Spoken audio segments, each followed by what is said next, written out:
Fala pessoal, sejam todos muito bem-vindos a mais um episódio do Papo Coelho. Papo Coelho, esse programa que a gente busca trazer assuntos latentes da nossa sociedade e que conversam com o nosso universo, ou seja, do mercado imobiliário.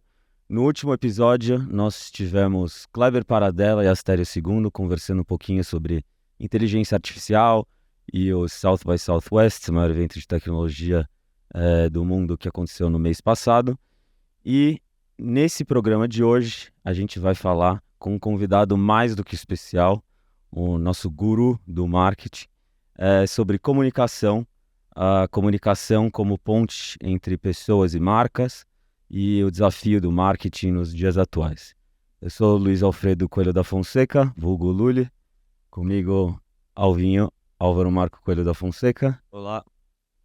E com a gente, nosso convidado hoje, Maurício Magalhães, o fundador da agência Tudo, primeira startup de ativações e eventos do Grupo ABC, e hoje à frente como também fundador do Mundo Real, uma empresa de consultoria e marketing e planejamento, que vai debater aqui os principais assuntos da comunicação com a gente hoje. Um prazer ter você aqui com a gente, Maurício. Obrigado por aceitar o convite.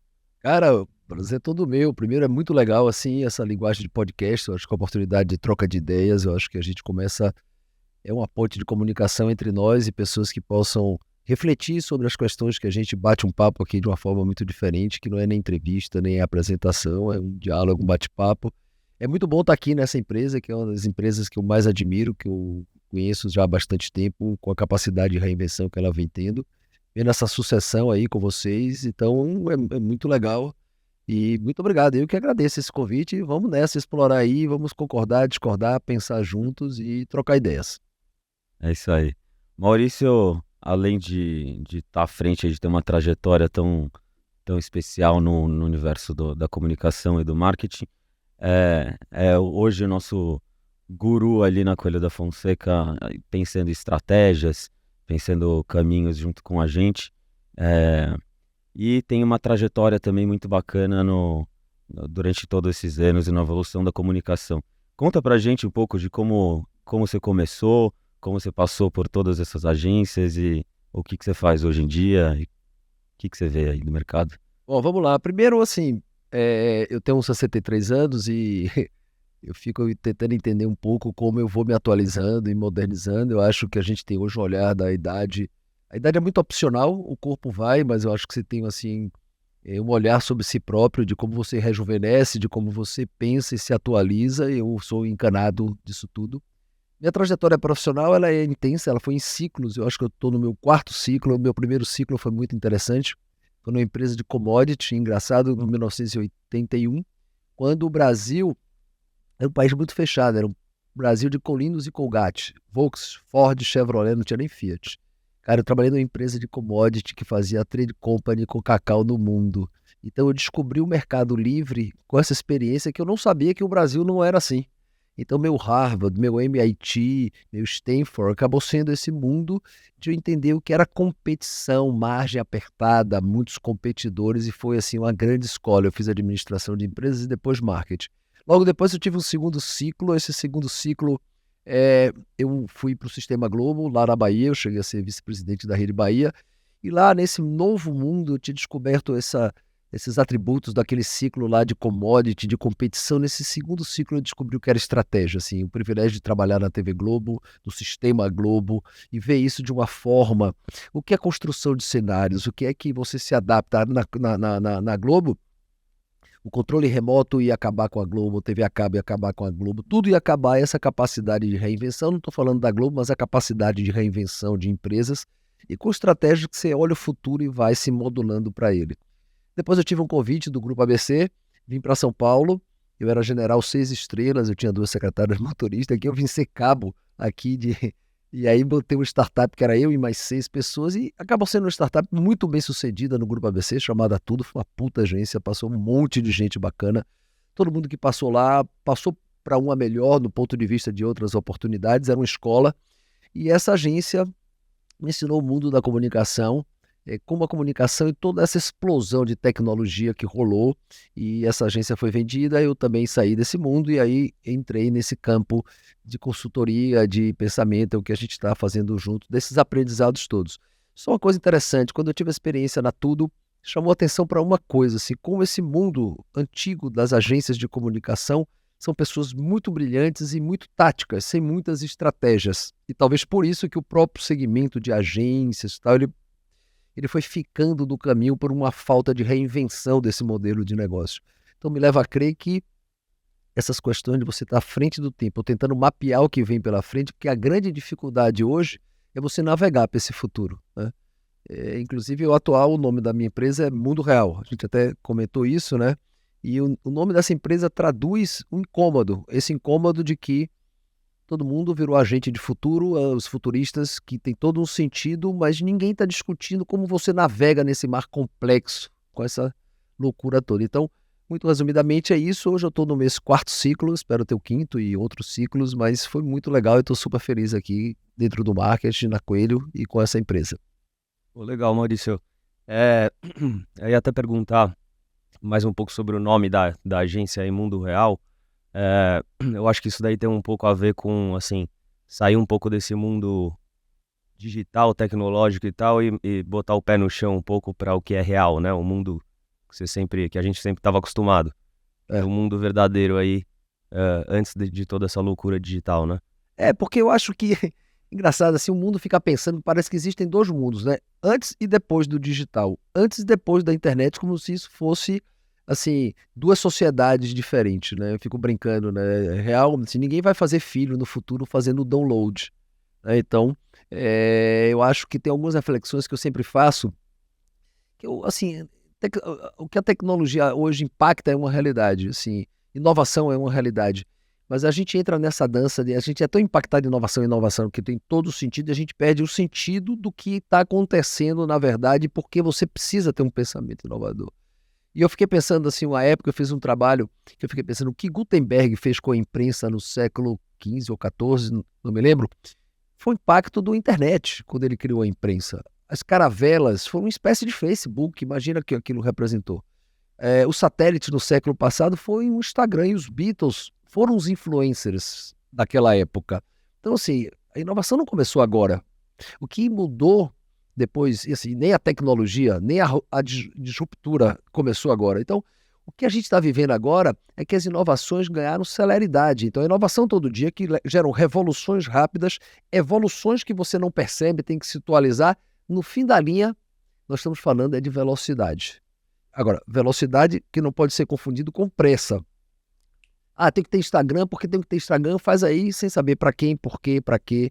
Então, assim, essa sociedade, então, acho que o novo jogo que a gente vai jogar é um jogo que você tem que ter velocidade, mas com conceitos, com profundidade e tentando decodificar o que você quer fazer. Então, esse é o mundo real. Esse é o mundo real, que são pessoas que pensam e que a tecnologia se disponibiliza e se explode, que viram aliadas ou adversárias se você tiver pressa, ou aliadas se você tiver uma velocidade com conceito. Então, acho que a gente pensa, e o que a gente tem feito nas empresas é sempre pensar essa luz, a luz do que estamos falando mesmo, que tipo de cenário, onde é que a gente não está vendo o que a gente precisa ver que não está aparente, não está escutando o que está ouvindo. Então, eu acho que o mundo de hoje nos imputa novas habilidades. Então, a gente tenta, nesse mundo do marketing, fazer um pouco disso no mundo real. Entendi, legal. E nesse mundo que você comentou agora, com todas essas mudanças digitais aí no mundo do marketing, como o surgimento das redes sociais, esses anúncios digitais no Google, né? Excesso de informação em geral, como que isso modificou o comportamento do consumidor? Você acha que agora está mais fácil de você impactar o público-alvo ou mais difícil com tudo isso? Eu acho que está muito mais complexo, consequentemente, muito mais difícil. Eu acho que o que mudou e de uma forma muito rápida, inclusive isso impactou nas empresas, né? Porque quem mudou foi o consumidor e as empresas, dois tipos de empresas. Surgiram empresas in natura digitais, que são essas empresas que muitas vezes falta um tipo de estofo sobre essas relações humanas, achando que tudo isso está num clique e não é verdade. Do outro lado, um grupo de empresas que tem a necessidade de se reinventar à luz de transformação digital muito rápida. Mas no fim, quando a gente fala de consumidor, são pessoas, são cidadãos, são pessoas que foram impactadas por tudo isso que a gente está vendo aí pela internet, pelos mobiles, por tudo isso. E nesse campo, assim, eu sou de uma geração de que, assim, você queria anunciar, uma Veja derrubou um presidente. O assunto da segunda-feira era o Fantástico do domingo. Isso há muito pouco tempo atrás, há 30 anos atrás. Quando você chega agora, essa sociedade se estraçalhou. Então, você tem sociedade que se formata, reformata, desformata por segundo. É quase uma geração espontânea, né? E como você lida com isso? Aí cai no campo da velocidade com ferramentas que você tenta decodificar o máximo que você pode num mundo muito mais complexo. São aqueles conceitos VUCA, BANI, que são velocidade, complexidade, incertezas. Então, todo mundo diz isso, né? Nosso novo normal é ser anormal. Então, hoje, não adianta a gente ficar refém daquela coisa bucólica que com muito pouco você resolvia. Hoje é uma sociedade, isso está traduzido aí nessas lutas corretas na busca de identidade, de respeito às diversidades e tal. Esse mundo mudou completamente. Então, essa complexidade, ela é real e esse é talvez no fim da linha, eu acho que todas as empresas viram empresas de marketing, porque o jogo passa a ser esse.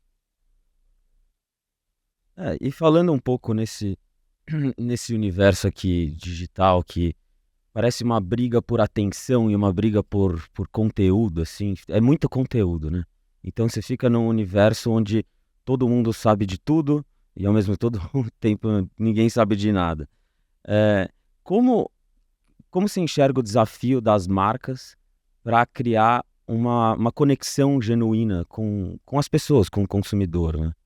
Primeiro, eu fico impressionado, cara, como as pessoas têm tempo, né? De ficar ali navegando. Eu tenho uns amigos, cara, você manda um WhatsApp, o cara responde em um segundo, e um é médico, o outro é. Cara, esse cara não faz outra coisa. Você pega uma. Não, eu já vi isso no Instagram. Como é que assim, eu fico assim, os caras só fazem isso na vida, né?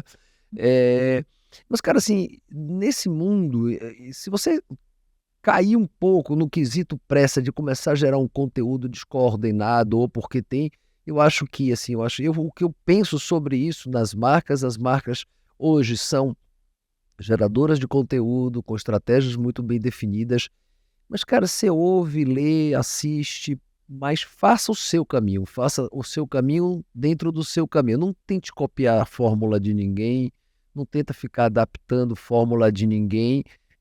Eu acho que todas as empresas têm o que dizer. Imagina essa aqui, que tem 48 anos, um gênio que afundou, mudou a profissão, mudou o mercado brasileiro. Essa empresa aqui é uma inspiração para o mundo, né? Outras imobiliárias de países desenvolvidos vêm entender o que é a Coelho da Fonseca como modelo de negócio, a ressignificação da profissão. Então, assim, essa geração de conteúdo, de alguma forma, ela já existiu no seu fundador. Hoje o que a gente tem, você pode pegar aquela geração de conteúdo com as tecnologias existentes e torná-las realidades multiplicáveis de uma forma melhor. Mas também a geração de conteúdo não é um fato recente. O fato recente é a tecnologia que lhe permite você se apropriar dos seus próprios conteúdos e poder divulgá-los de forma melhor.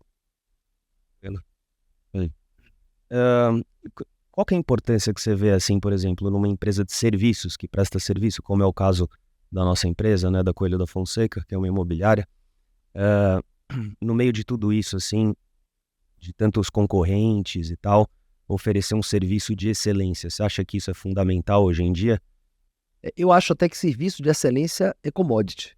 Assim, ou você faz ou você está fora do jogo, né, por essa exigência do consumidor. Porém, o que eu penso sobre essa questão que é ótima, é que assim, essas empresas de serviço, na sua busca de excelência, é quase um tripé, né? Marca, tecnologia ou transformação digital, pensamento digital e homem, gente preparada. Então, esse é um tripé que bota de pé, talvez, um enorme diferencial, essa equação que as empresas de serviços fazem, seja uma imobiliária, seja um hotel, seja um restaurante, seja um hospital. Então, assim, se você olhar, esse movimento se repete. Marca com aproveitamento e um pensamento digital na gestão, nas operações e gente preparada. Eu acho que quem tiver essa consciência e trabalhar esses pilares, nunca esquecer da marca, se transformar digitalmente e ter gente preparada, boa, treinando do lado. Puta, eu dificilmente vejo empresas que com esses 3 pilares bem resolvidos que não são empresa de sucesso, né. Então eu acho que é isso, empresa de serviço tem que estar encanada 24 horas com isso. É isso aí. E eu também acho, assim, que as pessoas, marcas hoje em dia, elas focam muito na busca por entender o algoritmo e conseguir chamar a maior atenção e fazer um marketing perfeito dentro das plataformas digitais, mas muitas vezes elas se esquecem do fundamental na nossa visão, que é o humano, né. No final da linha, isso tudo é para chegar numa interação humana e ali você poder entregar esse serviço de excelência, que não necessariamente você vai conseguir pura e simplesmente pelo digital. Como que você vê o contato humano, por exemplo, na nossa profissão, que a gente acha como fundamental, mas como nas empresas que você atende aí, por exemplo? Tá, eu vou dar 2 exemplos, assim, e vou chegar na Coelho. A gente fez um trabalho numa escola, e a gente via lá, assim, uma escola super preparada com a geração de conteúdo, tudo perfeito, mas os pais não tinham aproximação com a escola. Então, assim, a gente criou um programa, de disponibilizar conversas, diálogos com os pais, que hoje cada vez mais participam da educação dos seus filhos, presencial, para que pudesse trazer pessoas, conversar, fez toda a diferença no ciclo. Uma escola super preparada, super tecnológica, super metodologicamente, pedagogicamente funcionando corretamente, e faltava um elo que era um certo abraçamento de uma relação entre escolas e pais numa linguagem. Nessa profissão nossa, tudo que eu aprendi nessa empresa e vejo no mercado que a gente foi se aprofundando, é que assim, o que diferencia os profissionais é justamente esse fator dessa relação humana. É que assim, quando você gera um lead, a forma de você costurar, quando o cara vai comprar um imóvel, primeiro é mentira que a compra de um imóvel é tão racional. Eu acho que toda compra de imóvel, você busca a razão para justificar a emoção. E a gente já aprendeu isso. Então, assim, é o cara que chega lá, vê uma puta casa, um puta apartamento, não tem o dinheiro, aí o cara fala, puta, mas eu vou ganhar bônus, eu vou fazer aquilo. Ele fica buscando razão na HP 12C dele para justificar aquele sonho. Ou o cara tem todo o dinheiro e alguma coisa não conecta ele com aquilo. Então, esse papel de ajudar nessas reflexões, eu acho que o corretor é um mix de psicólogo, é um mix de sociólogo, de entender, de olhar os códigos, em alguns momentos até de terapeuta, né? Marido, mulher, o marido quer, a mulher não quer, ou de etc. Então, quem dominar esse olhar humano na sua essência, de olhar o outro, de entender, você vai aprendendo com o tempo, né? Você chega numa reunião, às vezes você vê aqui, puta, o santo daquele cara não tá batendo. Então você já sente aquilo, aquilo já reprocessou e aquilo já fez com que você criasse um mecanismo de proteção e de diálogo diferente. Se você chega numa reunião, o cara tá com uma alegria um pouco maior. Então, quem nesse fato humano se especializar nisso, dominar as técnicas da própria profissão, de negociação, de tempo, de gestão, dominar os recursos que a tecnologia permite, né, departamento jurídico, de tecnologia de Instagram e tudo, cara, essa profissão, como qualquer uma profissão, seria muito próspero. Então, eu vejo que esse lado humano, cara, ele é individual e é isso, assim, o que é que você quer ser? Então, assim, eu acho que no passado, a gente ainda tinha, assim, um certo álibi de: "Puta, eu sou um cara que não dei sorte". Cara, meu amigo, esse mundo de hoje é uma folha em branco. Então, assim, você pode fazer sua parte ou escolher não fazer sua parte. Você só não pode ficar reclamando de você mesmo que o mundo não conspirou a favor de você, porque eu não conheço ninguém. Se conheço é por uma contingência da vida, mas de que o cara que estudou, trabalhou e teve uma resiliência ali cotidiana, esse cara não venceu. Nunca vi casos assim. E o consumidor hoje, ele chega muito mais preparado, né, com muito mais informação do que antigamente. Antigamente o consumidor chegava e buscava uma informação de você que só você tinha e tudo mais. Hoje ele tem basicamente todas essas informações na mão e você tem que estar mais preparado para ele, para guiá-lo a tomar a melhor decisão, né. Então, acho que a gente como empresa aqui, como Coelho da Fonseca, é a gente como que a gente consegue preparar esse nosso time, para eles conseguirem atender esse cliente tão exigente com a maior excelência possível, né. Então É, não. E só E você tem um amigo maravilhoso, né? Que é o seu IA pessoal, né? Você agora não vive sem inteligência artificial. Cara, é completamente diferente. Eu ia só complementar que na Coelho a gente percebe muito isso, que o contato humano é fundamental, assim, tanto nas vendas com o cliente, no trato com o cliente, porque acaba sendo a compra do imóvel é a maior compra que a pessoa vai fazer, uma das maiores compras que vai fazer na vida. Então é muito difícil ficar só no âmbito digital, né? Ele sempre precisa, assim, conversar com alguém que passe uma confiança, que saiba negociar, que saiba os diferenciais do imóvel. Então a gente tem uma preocupação muito grande em sempre ter um trato humano com o cliente muito próximo e bem treinado, os corretores sempre muito bem treinados, né? E essa relação humana também é muito importante dentro da empresa com os nossos funcionários. A gente tem um hábito diário de reuniões, né? Na Coelho, a gente faz reunião presencial todo dia com as equipes, com todos os departamentos da empresa, porque é assim que a gente consegue fazer o que você falou, medir a temperatura de todo mundo, ter a real sensação de como tudo está acontecendo, né?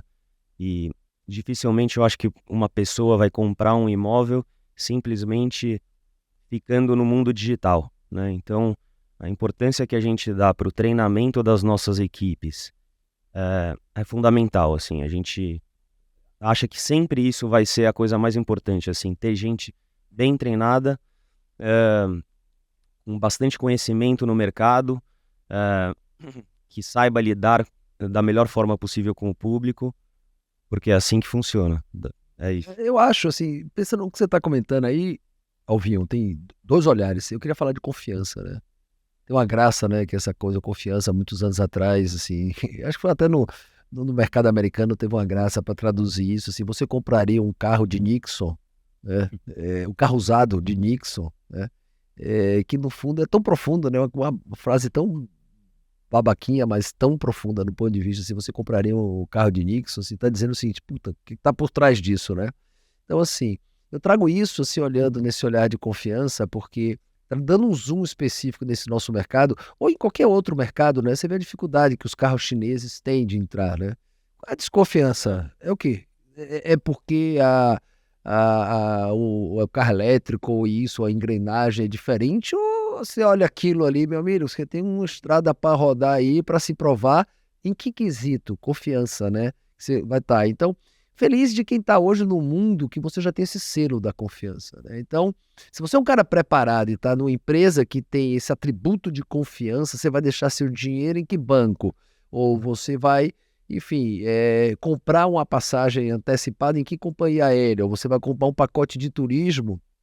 Em quem mesmo que você vai fazer isso? Então, eu acho que isso gera valor. Isso gera valor, porque aí a gente sai do campo de preço para valor, né? Eu acho que aqui tem aquele dado da Apple, que o share de mercado dela em mobile é muito menor do que o da Samsung. Porra, e o valor de mercado e o EBITDA é em X vezes muito maior por valor. Então, o que eu vejo nesse contexto, dando zoom nesse nosso mercado, nesse mercado imobiliário, que eu acho que é uma troca perfeita, é quase assim, o que a Coelho tem com seus corretores, assim, juntos empreendemos, juntos somos sócios, você entra com o seu talento e a gente ainda disponibiliza ferramentas de melhorar o treinamento para que você seja um talento melhor, nós entramos com marca, tecnologia, processos, que juntos somos imbatíveis no mercado difícil e complexo com novos players digitais, players antigos, players de todo tipo, aventureiros. Então, mas assim, o que é que nos diferencia? Essa sociedade ela é muito poderosa, né? Nós temos confiança e nós temos talentos juntos numa linha que pode se tornar imbatível e o sol nasceu para todos, mas quem vai vencer? Quem tiver melhores estratégias e atributos consistentes. Eu tô adorando esse podcast aqui. A gente viu até muito parecido, vinha de camisa de malha, a gente tá aqui hoje toda. E esse podcast tá parecendo as nossas carecas. Aqui, ó, a minha, a sua. Tá revelador. Cara, não, e pensei, agora só fazendo uma retrospectiva aqui do trabalho que a gente vem fazendo na Coelho nesses últimos anos, como que você vê a Coelho que você chegou há pouco mais de 2 anos atrás para a Coelho de hoje? da evolução, que a gente vem percorrendo no marketing. Como é que você vê isso? Eu vou até trazer mais para trás. A Coelho de quando eu vim morar em São Paulo, que talvez em 2005. Boa. Tá?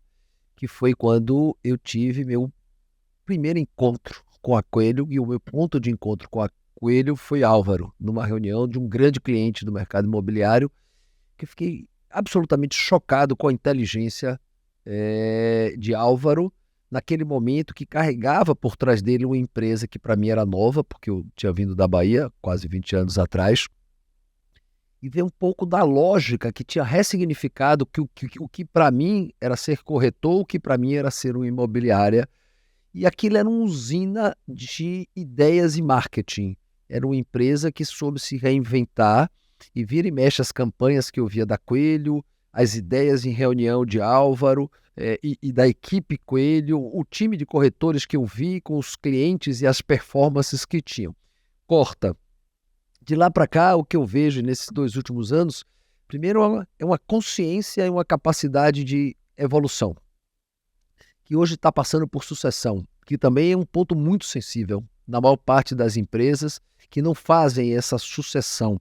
Eu acho que a sucessão da Coelho eu destacaria como uma coisa correta, porque ela está sendo homeopática, ela não está sendo alopática. Amanhã de manhã você toma um remédio e bota outra pessoa aqui. Então, eu acho que tem um aprendizado de cultura, mas, por outro lado, essa sucessão está trazendo um novo olhar, que é um novo olhar de transformação digital, é um novo olhar de novas práticas. O que a gente está fazendo aqui hoje é um podcast usando uma ferramenta interessante que vai ser multiplicada para clientes, para corretores e para tanta gente legal. Então, assim, o que eu vi é uma grande evolução. Talvez eu acho que o maior atributo que eu vi assim, é o nível de consciência que a Coelho sempre teve na sua necessidade de uma melhoria constante. A Coelho tem sido uma empresa em movimento. Coisas que são feitas, a gente erra, reprocessa, sem compromisso com erro, aprende e segue. Mas aquilo deu certo, se abraça, melhora e segue. E vamos estar sempre decodificando. Então, eu vejo a Coelho uma empresa em movimento, uma empresa com assim, quase impossível dizer que é empresa. Assim, nós temos 48 anos, mas em forma, né? Temos 48, uma empresa jovem. Eu sou sócio do EVA, do Grupo EVA. O EVA tem 43 anos e é jovem, fala com jovens. A Coelho fala com todo mundo. Então, é muito legal olhar essa empresa com esse frescor nos seus 48 anos e com essa cultura, que essa cultura vem sendo melhorada, mas vem sendo com um nível de interferência de novas práticas e tentando entender esse mundo que daqui a 5 anos já será completamente diferente. Imagina isso daqui a 10, 15 ou 20 anos, essa capacidade de reinvenção.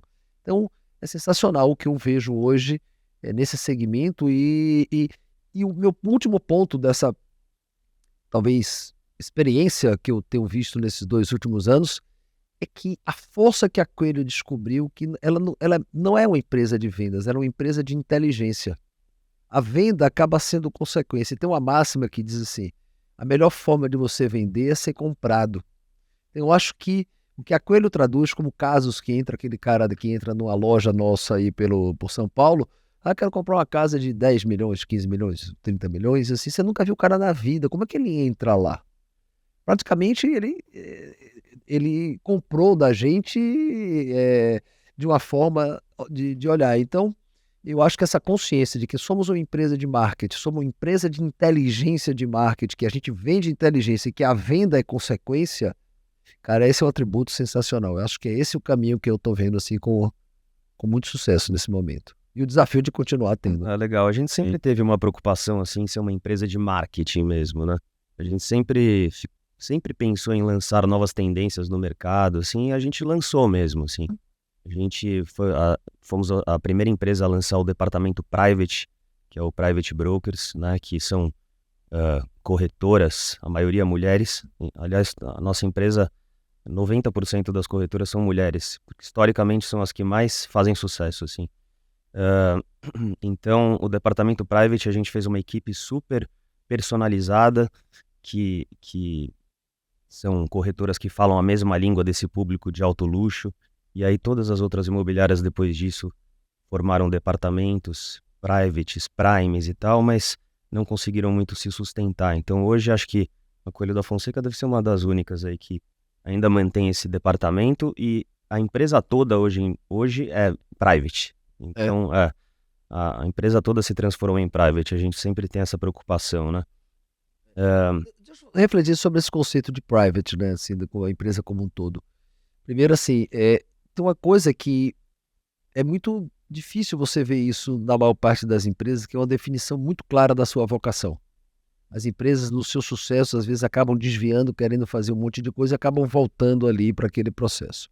Então, quando eu olho o Grupo Coelho, que tem outras divisões, mas que se abre como um outro negócio, mas não como um derivativo, cuja Coelho da Fonseca Imobiliária, ela criou uma expertise que talvez seja um grande aprendizado de alto padrão no Brasil e no mundo, com as referências no mundo, né? Então, assim, esse olhar sobre esse segmento, inclusive, é muito sofisticado. Se tivesse mercado de alto padrão ou de luxo, como queiramos chamar, eu teria a Coelho como minha consultora, porque quando você olha, se o que é alto padrão hoje, tem aquele estereótipo daquela turma que tem dourados, ou aquela turma que é humilde, que gosta de casas pequenas na natureza e ambos são milionários ou bilionários, essa régua aumentou. Então, assim, mas como você decodificar isso num universo chamado alto padrão? É uma visão muito sofisticada de inteligência de mercado que, vamos apelidar que esse private é o private como um todo, numa régua cada dia mais esticada, né? É isso. É um conceito que veio, né, do private banking, né, vem dos bancos, né? E basicamente é a gente saber decodificar o universo e os códigos desse nosso consumidor, né? Então, é transitar nos mesmos ambientes, é saber ter os mesmos amigos, ter os mesmos interesses e a partir de dali, com treinamento, com um olhar apurado para o mercado, você poder guiá-lo para o melhor caminho. E assim a gente tenta disseminar todo esse conhecimento para a empresa inteira, que hoje temos certeza aí que temos um time inteiro private, né? E tem uma coisa interessante, Lula, assim, eu conheço aqui um paulistano bilionário.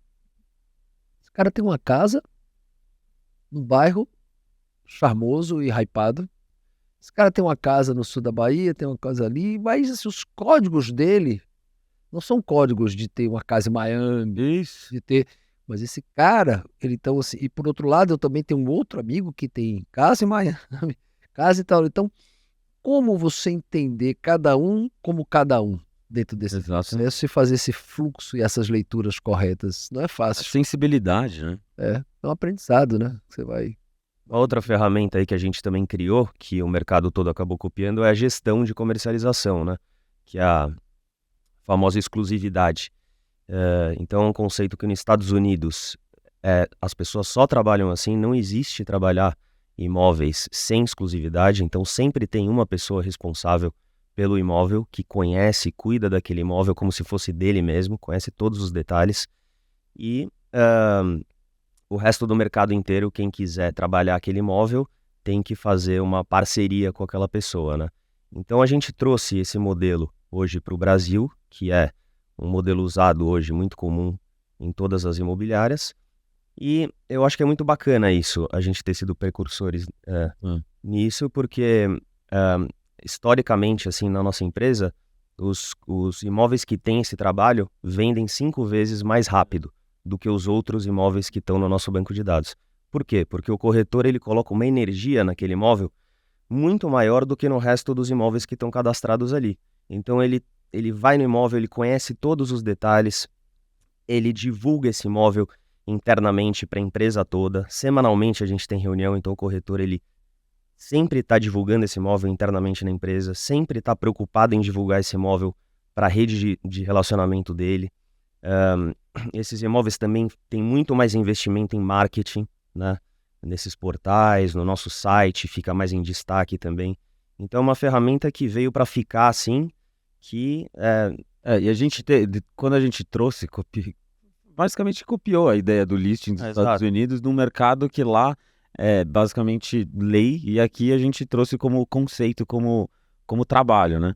Como diferencial de trabalho, que foi tão difícil de ser implementado por cultura mesmo de mercado, que fala, putz, se eu vou deixar lá, eu não vou conseguir divulgar nos outros lugares e vou estar perdendo chance de fazer negócio. Só que hoje se transformou aí numa grande realidade de mercado, todos os concorrentes, está tudo certo, cada um tem o Então, seu eu caminho para trabalhar. queria. E só para terminar, eu acho que assim, tudo, literalmente tudo vende pelo preço certo e a energia dedicada àquilo, entendeu? Então, e é exatamente isso a síntese da gestão, né? Ali você vai fazer uma consultoria de preço, de comparativos de mercado e tudo mais, naquele momento, na semana que vem pode ser outro, daqui um mês pode ser outro, e a energia que você vai demandar para a venda daquilo lá vai ser maior porque você está em negociação, já tem uma ponta amarrada do negócio comprometida com você. No resto, você tem uma ideia de negócio. Eu concordo, eu queria que, assim, não sei se quem vai assistir esse podcast aqui, mas se você for corretor, eu quero falar para corretor. Até porque eu tô virando corretor. Quem entra na Coelho vira um grande corretor. Então, eu tô lutando agora para trazer junto aqui. Eu quero tirar meu CR, não sei o que lá. Cresce. Cresce. Cara, porque é genial. É genial. Cara, assim, se eu fosse corretor, eu jamais esqueceria esse dado, que é uma realidade, de que um imóvel sob gestão vende 5 vezes mais rápido do que um imóvel que não está sob gestão.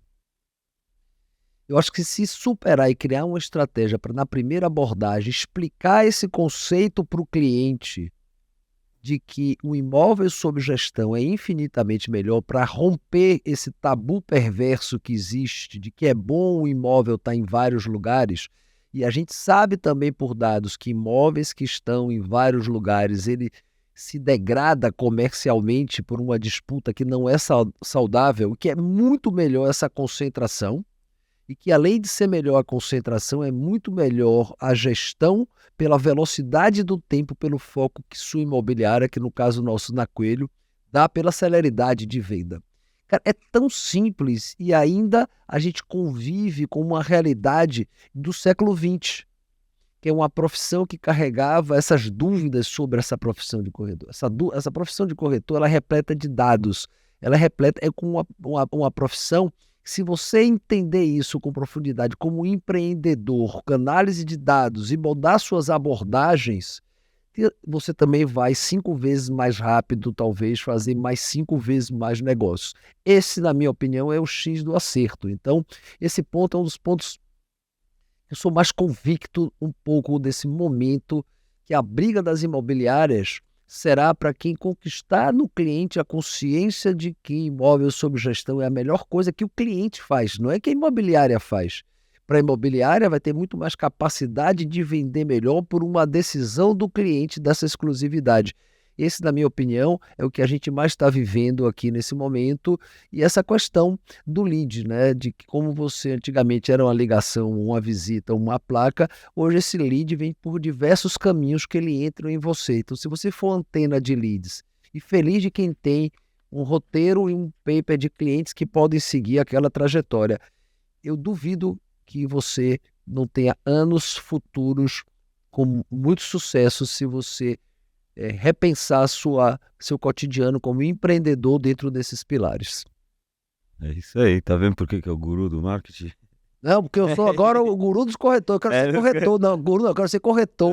Porque corretor ganha bem. Se vender bem, ganha bem. Então, É isso aí. eu acho maravilhoso. E eu acho que ele sintetiza também bastante coisa, esse trabalho da gestão, né? Ele sintetiza aquele por que vende mais e por que a Coelho tem saído tão bem nesse modelo de trabalho. Porque tem uma marca forte, tem profissionais capacitados e tem na marca algo que é muito importante que a gente estava falando antes, que é confiança, né? Que tem histórico, tem uma bagagem que não só de venda de um apartamento de 10 milhões, participou dos principais produtos da cidade de São Paulo no desenvolvimento, no marketing, na concepção de plantas, nas vendas futuramente nas revendas desses produtos. Então, é uma visão 360 do negócio imobiliário desde a sua criação, né? E historicamente, que a gente vem trazendo para os nossos corretores e preparando eles para também ter essa visão 360 do negócio. Você sabe que eu vou falar corretor de novo. Se eu fosse corretor, eu faria o seguinte: todo e qualquer cliente, eu faria a seguinte pergunta para o cliente. Eu gostaria de saber do senhor qual o grande empreendimento de sucesso imobiliário de alto padrão desse país que a Coelho da Fonseca não esteve envolvida. Descubra um. especialmente no estado de São Paulo, não existe. Ou como venda, ou como inteligência, ou como... Então, Verdade. assim, aí eu sou um cliente. Eu chego lá, digo isso para o meu cliente. Digo a tese da gestão. Tento... Esse lead chegou de alguma forma. Então, assim, o que as pessoas gostam de olhar, a confiança é construída por um tipo de olhar que você tem Exato. sobre você próprio. Então, assim, você não está carregando a ti, você não está dizendo nada assim. Posicionamento hoje atrelado à verdade. Então, e posicionamento é a forma com que você quer ser percebido. Se você tem notoriedade e atributos que possam reforçar aquele posicionamento, é um diferencial maravilhoso. E a confiança é um negócio que é difícil de ser conquistado, né? Super. Não é de uma hora para outra, assim. Então, a gente Para perder a confiança. exato. E a gente tem uma preocupação em sempre manter a qualidade da empresa, a qualidade dos nossos processos, para justamente os clientes conseguirem ter essa percepção e conseguirem confiar na gente, como fazem aí durante 48 anos, né?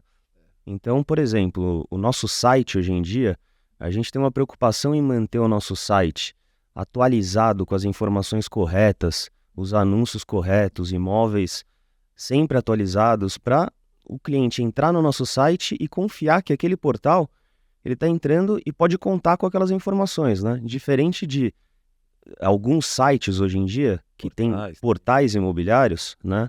Que você entra nesses portais aí, tem um monte de anúncio repetido do mesmo imóvel, com preços diferentes, informações diferentes. Aí você clica naquele anúncio, liga uma pessoa que você nunca ouviu falar na tua vida, que te passa informações diferentes da que você estava lendo naquele anúncio, né? Então, chega no limite que a gente está hoje, né? Tipo, o nosso site ser muito mais... dá muito mais resultado do que qualquer um dos portais juntos. E hoje a cada vez mais perdendo a sua credibilidade, né? Então, a maioria dos clientes hoje em dia vem do nosso site, né? E eu acho que também é um pouco por causa disso, porque crescer a qualquer custo, né? A gente tem feito um estudo na Mundo Real, assim, se você olhar bem, inclusive essa coisa quando a gente vê a dinâmica da comunicação, né? Há 10 anos atrás, talvez um pouco mais, quando surgiu aí o Facebook de forma avassaladora, aí houve um certo, não, site, agora a empresa moderna tem que estar no Facebook. Houve uma reversão total dessa tendência. Se olhar bem, a nossa sede hoje é no site. É verdade. Você também tem uma Sede sede presencial, mas assim, dificilmente ele vai antes na presencial. Então, assim, todas as empresas, feliz de quem tem um belo site, porque ali é sua casa, é sua sede, é sua porta de chegada aqui, né? Então, eu acho que é mandatório. Eu acho que nesse mercado, esse site da Coelho é espetacular do ponto de vista de fora as sedes existentes ou quem, sei lá, se um dia a gente vai ter outro tipo de olhar, mas seguramente hoje as sedes da maior parte das empresas é o site. Tem um filme que diz, né, nunca te vi, nunca te vi, sempre te amei, né? Que é um filme antigo, que era uma livreira nova-iorquina e um livreiro inglês, da Inglaterra, na sua pujança, com a Segunda Guerra existe essa reversão, né? Então e o nome do filme é lindo, porque assim, eles nunca se encontraram, ele acaba morrendo, quem assistiu o filme, mas enfim, mas o título do filme é o que eu gosto, Nunca Te Vi, Sempre Te Amei. Eu tenho certeza que mesmo quem nunca tenha feito negócio com a Coelho, sabe do que estamos falando. Feliz de que as marcas que têm esse olhar, né? Quase nunca te vi, sempre te amei. Então, em algum momento, assim, de gerações do avô, do bisavô, do avô, do pai, do filho e do neto, dificilmente nesse target que a Coelho hoje atua, não vai ter um ponto de contato com essa empresa. É sensacional do ponto de vista de uma história de uma empresa. Eu acho importante também colocar como que uma empresa de 48 anos como nós, a gente vai se atualizando das coisas que vão surgindo, dos novos desenvolvimentos, novos modelos que vão surgindo, mas ao mesmo tempo sem se tornar vítima deles, né? Então, um dos modelos, por exemplo, é as nossas sedes físicas. Que hoje, sinceramente, nesse mundo digital, a gente não precisaria ter sede nenhuma, né? Já tá todo mundo trabalhando remoto, todo mundo trabalhando de casa, a gente tem um belo site, um belo sistema, que é próprio nosso também, e vai, no modelo híbrido. Mas a gente acredita tudo nas reuniões semanais, a gente acredita no contato humano, tudo isso que a gente já falou, e também no mundo do coworking, a gente transformou as nossas sedes, que antes eram para atender cliente, hoje é para atender nossos corretores, né? Que é para transformar cada um daqueles imóveis na casa daqueles corretores, para eles irem, para eles usarem, para que eles serem o espaço de convivência deles, e não mais do cliente que vai entrar pela recepção e vai buscar um imóvel de 10 milhões. Eu penso assim, ó, primeiro essas coisas, né? De novo, né? As coisas acontecem. O exemplo que eu dei do site no Facebook, quando veio a pandemia, aí houve assim, aí tem os futuristas de plantão, né? Acabou, o real estate vai ter problema, as empresas. Começou um ciclo contrário. Por quê? Porque somos gregários, assim, somos humanos. Também acho, concordo, Luli, que assim, você está tendo hoje uma revisão do que é um escritório. É muito mais um espaço de convivência, um café, é um tipo de sofá, é um encontro. Cara, eu mesmo, assim, eu podia trabalhar, eu adoro ir na Coelho, porque eu gosto de ver gente, vida, eu gosto de ir nos clientes, eu também gosto de trabalhar em casa. Sim. Então, eu acho que o novo jogo é esse, eu acho que esses espaços são ressignificados e são muito importantes para o sucesso dos negócios. E é verdade, assim, até como nossa casa, nossa sede principal é o site, o cliente até pode ir à nossa sede presencial, mas ele vai nos conhecer, ele poderá ir ou não. Mas nós, dentro do nosso time, em qualquer empresa, é muito importante esses encontros. Mas É isso aí. Eu tenho, assim, eu estava pensando um pouco, eu queria dar uma dica de um livro, tá? Lógico. É um livro chamado Humanidades. Depois eu posto aqui, Humanidades? Humanidades, né? Vou deixar o link aqui embaixo para todo mundo. Cara, esse livro me chamou muita atenção, porque eu tenho uma filha que mora na Dinamarca, a roommate dela estava lendo e ela me contou, eu cheguei aqui, comprei esse livro, que a tese dele é que por que hoje as notícias, o audiovisual, a literatura, é tudo assim no pressuposto de que o homem em si, ele tem um instinto muito ruim. Ele diz o contrário. E aí ele conta casos, histórias, estudos de que somos essencialmente uma raça que evoluiu a partir do convívio social e do espírito colaborativo. E ele vai mostrando isso. E eu acho que isso começa a entender as empresas que avançam, no ponto de vista de você convidar as pessoas de formarem grandes times e não a relação de patrão-empregado, de chefe e subordinado. Então, feliz de quem tem assim, um olhar humano sobre essas questões das organizações, porque antes é mentira de que o cara é um profissional e faz, eu sou muito profissional, como se eu tivesse na minha empresa, eu tiro o meu eu, deixo no prego, visto o meu profissional, quando acaba o expediente, eu tiro o meu eu profissional e visto no prego o meu eu e vou para casa. Você é um só. Então, assim, eu acho que esse fator de você entender e trazer todos os funcionários ou clientes, somos humanos e a gente, no fundo, luta para sempre ser um ganha-ganha dentro desses processos. Então, são reflexões que impactam no mundo corporativo que eu recomendo essa leitura. É engraçado, porque isso também a gente sempre tem uma preocupação lá na empresa também. Lá a gente, eu, o Luiz, a gente sempre faz treinamentos presenciais lá nós mesmos, com todo mundo. A gente conhece quase todos os corretores, porque é muito corretor, mas todos os gerentes, os diretores e todos os corretores, gerentes, todo mundo tem acesso 24 horas com a gente, assim, né? Então, a gente é um time mesmo. Não tem essa de, eu tô aqui, você tá ali. É todo mundo trabalhando junto em equipe para conseguir ficar todo mundo melhor, né? Então, Na Tudo eu dizia o seguinte, olha, deixa eu dizer uma coisa a você. Pode entrar na sala aqui, eu era o presidente da agência. Você pode entrar e chutar meu saco por uma boa ideia. Aqui o conflito é positivo para a gente estressar o que é melhor. A hierarquia aqui é por um motivo. É o de quem está na reta.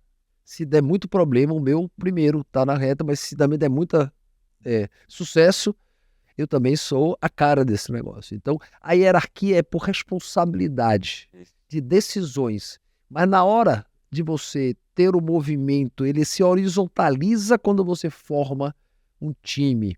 E as hierarquias são pelas tomadas de necessidade de hierarquias para tomada de decisões. Mas na hora H, arregaçamos as mangas e viramos um grande time. Lógico. Não, e não tem como a gente dar direcionamento, os treinamentos, tudo isso que a gente acredita, sem estar na linha de frente também, sentado na cadeira do corretor, entendendo os anseios deles, as dificuldades, as facilidades, o que a gente consegue melhorar ou não, porque só... Trabalhando como corretor também, né? É lógico, só estando na ponta a gente vai conseguir sentir o que realmente é preciso, né?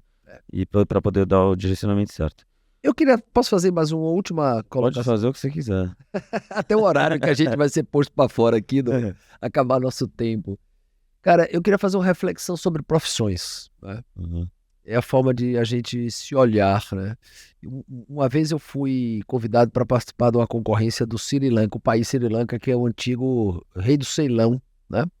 E aquele Ceylon Tea, que era o chá que a rainha tomava, tal, eles queriam entrar aqui no Brasil, que era um mercado virgem. O Chile, que é um paizinho muito pequeno comparado ao Brasil, era o 11º mercado do Sri Lanka. Eles olhavam aqui o Brasil. E aí eu fui participar de uma concorrência com mais 2 outras agências e fui para Brasília apresentar minha proposta. Aí o embaixador fez: Maurício, que prazer, você trouxe uma campanha? Eu falei: não, senhor, eu trouxe uma explicação de país. E comecei a contar a ele, eu queria contar ao embaixador a história do vinho no Brasil. Que quando eu era jovem ou criança, ou já na minha início da fase adulta, tinha aquele Libre Faumist, que era um vinho alemão horrível, branco, que era o ápice do paladar brasileiro. Era assim, até engraçado nos dias de hoje, um vinho de péssima qualidade, era o top de vinho que a gente tinha no Brasil. E olha o que aconteceu, enólogos, sommeliers, esse movimento. Cerveja era Brahma e Antártica, hoje você tem toda artesanal, esses spin-offs todos, tipo de cerveja de milho, isso daquilo. Café era de coador, hoje você tem barista. E assim, minha tese era que o chá entraria num ciclo de mudança de olhar e de consumo. Por que eu fiz essa volta toda aqui para chegar num ponto das profissões? Que antigamente o cara era cozinheiro, ou seja, ele era café como coador, depois ele virou chefe gastrônomo. Ou eu era... Não, jogador de futebol, não, sou atleta. Né? É a visão da profissão de corretor, que está se ressignificando nesse mundo da inteligência artificial. Esse mundo que você hoje tem inteligência emocional, além da inteligência artificial, e a sua inteligência na capacidade de, logicamente, fazer perguntas corretas e pilotar. Eu, olhando para o futuro, com inteligência artificial, que profissões vão avançar? Né? Terapeutas, toque, tem atores, atrizes. Eu acho que corretor é uma profissão de quem se preparar para fazer perguntas corretas e ter leituras emocionais dos seus clientes. Eu acho, honestamente, que com toda a tecnologia o corretor é uma profissão de futuro. Eu também acho. É isso aí. Bom, gente, entrando aqui nas declarações finais, agradecimentos a Maurício, um dos ativos do marketing da comunicação nacional.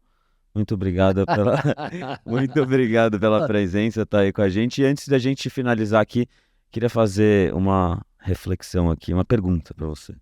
Se você pudesse viajar no tempo e aconselhar a Maurício do início de carreira, quais seriam as 3 dicas essenciais que você se daria?